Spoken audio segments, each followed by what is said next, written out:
David Sterling stood in the center of the server room, the hum of $1 million in hardware vibrating through the soles of his Italian leather shoes. He wasn't listening to the servers, though. He was listening to the silence of his lead engineers, who were staring at a smoking prototype with the expression of men who had just watched their careers vaporize. "It's the thermal throttling, David," the lead engineer, a man named Braden, said defensively. "The physics they don't work at this scale. We can't present this at the expo on Saturday. If we do, it'll melt on stage." David rubbed his temples. The Global Engineering Expo was in 3 days. Sterling Dynamics was supposed to unveil the future of quantum cooling. Instead, they had a glorified space heater. In the corner of the room, ignored by everyone, a mop swished rhythmically against the tile. Swish. Swish. Swish. "Figure it out, Braden," David snapped, turning to leave. "Or figure out how to update your resume." As David stormed past the janitor, the older man leaned on his mop handle. He was 65, perhaps 70, with skin the color of deep mahogany and eyes that held a sharp, quiet intelligence behind wire-rimmed glasses. "It ain't the physics," the janitor muttered, barely a whisper. "It's the flow." David stopped. He turned around. "Excuse me?" The room went silent. Braden sneered. "Ignore him, David. That's just Elias. He empties the bins." But David Sterling hadn't built a billion-dollar company by ignoring details. He walked back to the man in the gray coveralls. "What did you say, Elias?" Elias Thorne had worked at Sterling Dynamics for 5 years. In that time, he had become part of the furniture. He knew which engineers drank their coffee black, the stressed ones, and which used sugar, the interns. He knew who cheated on their spouses and who cheated on their taxes, all from the scraps of paper they carelessly tossed in the bin. But mostly, he knew their work.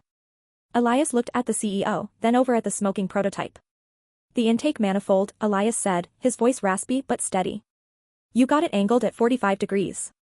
It's creating a vortex that traps the heat instead of flushing it. You're recycling hot air. It needs a laminar flow. Straighten the intake, widen the aperture by 3 millimeters." Braden laughed, a harsh, barking sound. "Oh, this is rich. The janitor is lecturing us on thermodynamics. David, let's go." David looked at the prototype, then back at Elias. He saw calloused hands, grease-stained fingernails, and a name tag that hung slightly crooked. But he also saw a calm certainty. "Braden," David said quietly. "Do it." "David, you can't be serious." "Do it." Grumbling, the engineering team stripped the casing. They adjusted the angle. They widened the aperture. It took 20 minutes. Elias waited, squeezing out his mop. They powered it on. The hum began. The temperature gauge on the monitor climbed, hovered, and then stabilized. It stayed perfectly cool. The efficiency output jumped by 15%. The room fell dead silent. David looked at the monitor, stunned.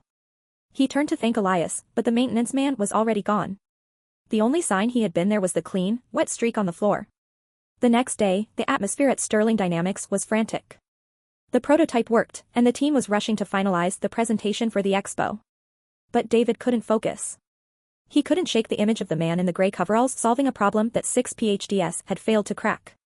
He found Elias in the basement break room eating a sandwich wrapped in wax paper. The room smelled of bleach and old coffee. "May I sit?" David asked.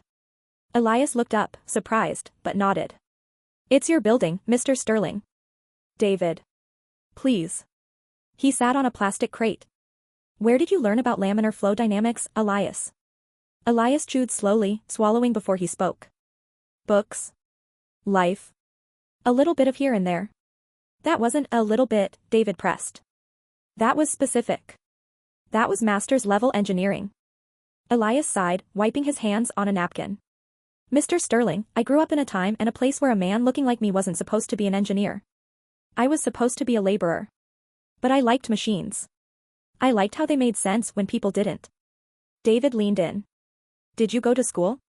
"I did," Elias said, a shadow passing over his face. "Howard University, class of 74. Top of my class in mechanical engineering. But when I graduated, well, firms in the 70s weren't looking for a black lead engineer. They were looking for mechanics. So I fixed cars. Then I fixed HVAC systems. Then I fixed whatever broke." "You have an engineering degree?" David was floored. "Why are you pushing a mop?" "Because I needed insurance for my wife when she got sick," Elias said simply. "And this place had the best benefits. By the time she passed, I was too old to be hired as anything else. Ageism is a distinctive flavor of prejudice, Mr. Sterling. Combine it with the rest, and you become invisible.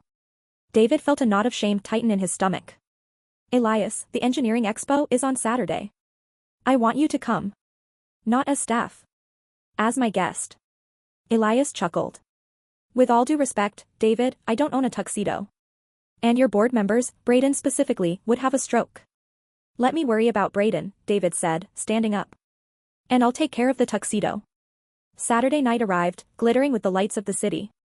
The convention center was packed with the elite of the tech world, investors, inventors, and visionaries. Champagne flowed, and the air buzzed with jargon and money.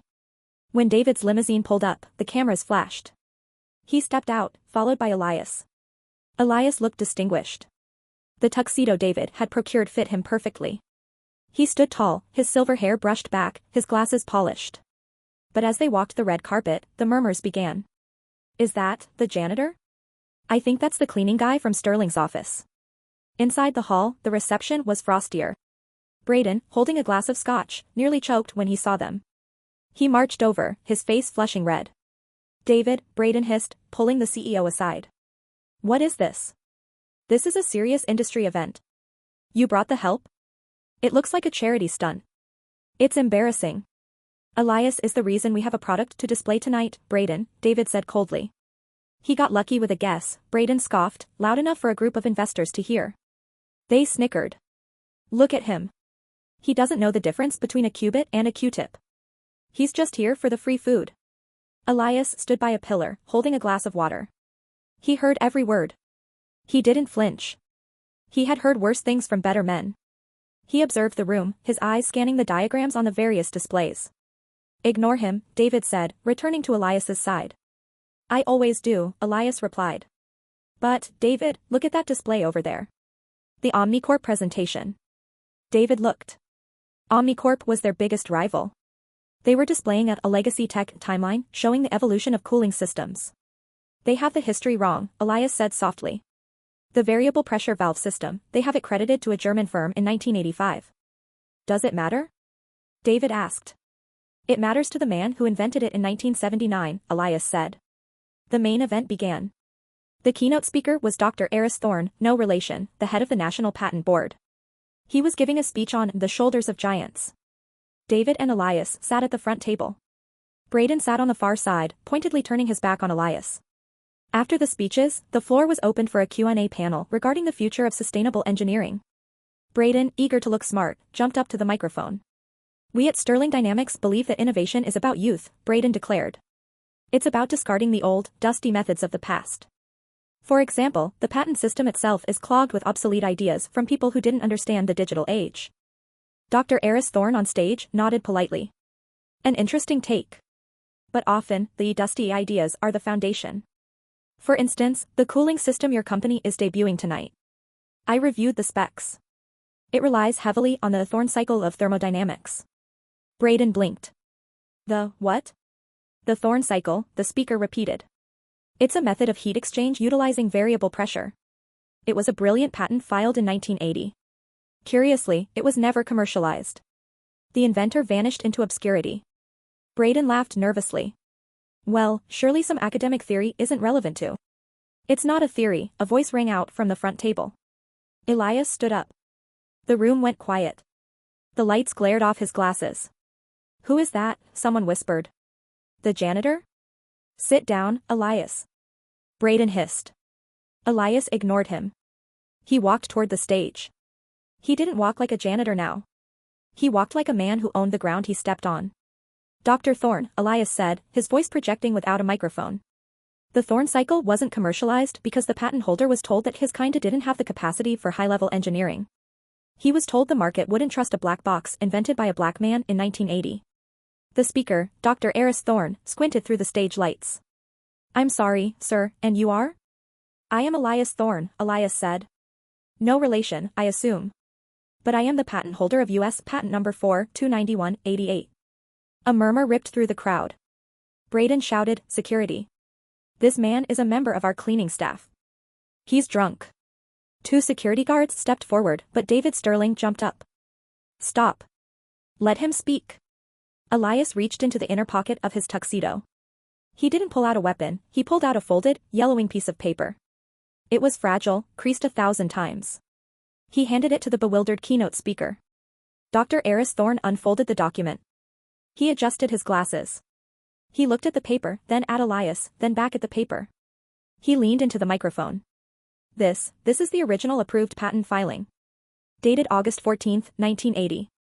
Inventor, Elias James Thorne.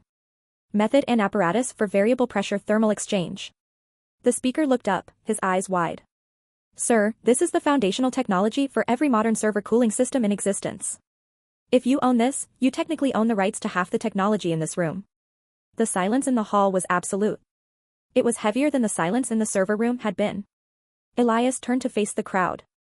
He looked at Braden, who was pale, his mouth opening and closing like a fish out of water. I tried to sell this license to IBM in '82, Elias said, his voice ringing clear. I couldn't get a meeting. I tried GE in '85. The security guard wouldn't let me in the lobby. So, I took jobs where I could be near the machines. I cleaned them. I oiled them. And I watched you all reinvent the wheel, poorly, for 40 years. He looked at David. Mr. Sterling is the first man in 30 years to ask me what I thought, rather than telling me where to sweep. The keynote speaker, Dr. Elias Thorne, stepped down from the podium and extended his hand. Mr. Thorne, it is an honor. A profound honor. The applause started slowly. It began with David Sterling. Then the keynote speaker joined in. Then the engineers from other companies, the ones who respected the math above all else. Soon, the entire hall was on its feet in a thunderous standing ovation. Elias stood there, the applause washing over him.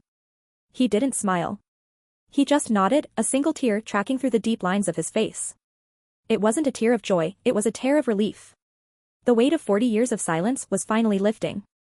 The Monday morning following the expo was different. When Elias arrived at Sterling Dynamics, he went to the janitorial closet to get his cart. It was locked. You won't need that, Elias, David's voice came from behind him. Elias turned. David was holding a keycard, a gold executive pass. We have a meeting in boardroom B, David said. Braden is cleaning out his desk. We need a new CTO, Chief Technical Officer. And we need to discuss the licensing fees Sterling Dynamics owes you for the last 5 years of infringing on your patent. My lawyers tell me the back pay alone is somewhere in the realm of $8 million. Elias looked at the keycard. He looked at his hands, the hands that had scrubbed toilets and mopped floors to keep his dignity while the world tried to strip it away. I don't want to be CTO, David, Elias said softly. What? Why? I'm 70 years old. I don't want to manage people. I don't want to sit in meetings. Elias smiled, a genuine, bright smile. I want to be in the lab. I want to build. I have ideas. Ideas I've been writing down on napkins for decades. Then you'll have the lab, David promised. Head of R&D, you report only to me. You hire who you want. You fire who you want. Elias took the keycard. There is one condition. Name it. The scholarship program, Elias said. I want a fully funded scholarship for young minority engineers. Kids who have the brains but not the money. Kids who the world tries to turn into janitors. Done, David said. The Elias Thorne Foundation. We'll file the paperwork today. Elias Thorne never picked up a mop again, but he kept his old coveralls hanging in his new glass-walled office. Whenever a young, arrogant engineer would come in with a complex problem, claiming it was impossible to solve, Elias would look at the coveralls, then look at the engineer. Nothing is impossible, he would say. You just have to look at it from a different angle. Sometimes, you have to look at it from the floor up. Elias's story spread through Silicon Valley. It became a legend, then a lesson. It forced companies to reevaluate their hiring practices. It forced engineers to look at the quiet people in the background with new respect. It taught the world a simple, harsh truth: intelligence is distributed equally, but opportunity is not. And sometimes, the person emptying your trash bin is the smartest person in the room, they're just waiting for someone to ask them a question.